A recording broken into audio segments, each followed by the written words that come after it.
মায়ানমারে মুসলিম রোহিঙ্গাদের উপর চরম নির্যাতন চালাচ্ছেন মায়ানমার সেনাবাহিনী।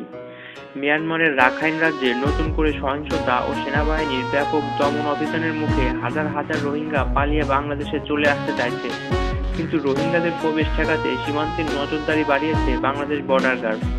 গত কয়েকদিনের অব্যাহত সহিংসতায় 130 জন নিহত হওয়ার কথা স্বীকার করেছে দেশটির সেনাবাহিনী। যদিও মৃতের সংখ্যা আরও অনেক বেশি বলে আন্তর্জাতিক মানবাধিকার সংস্থাগুলো উদ্বেগ প্রকাশ করেছে। নাফ নদী পাড়ি দিয়ে বাংলাদেশে আসার সময় অনেক রোহিঙ্গাকে গুলি করে মিয়ানমারের সেনাবাহিনী, আর অনেকে এপারে চলে আসলেও বিজিবি তাদের পুনরায় ফেরত পাঠায়। ফলে বহু রোহিঙ্গা এখন নাফ নদীতে ছোট ছোট নৌকায় ভাসছে বলে দাবি করেছে রয়টার্স। মানবাধিকার কর্মীরা বলেছেন, রোহিঙ্গা পল্লীর কয়েকশো বাড়িঘর আগুন দিয়ে পুড়িয়ে ধ্বংস করে দেওয়া হয়েছে। তবে মিয়ানমার সরকার এই অভিযোগ নাকচ করে দিয়েছে। বিদেশি সাংবাদিকদেরও ওই এলাকায় প্রবেশ করতে দেওয়া হচ্ছে না।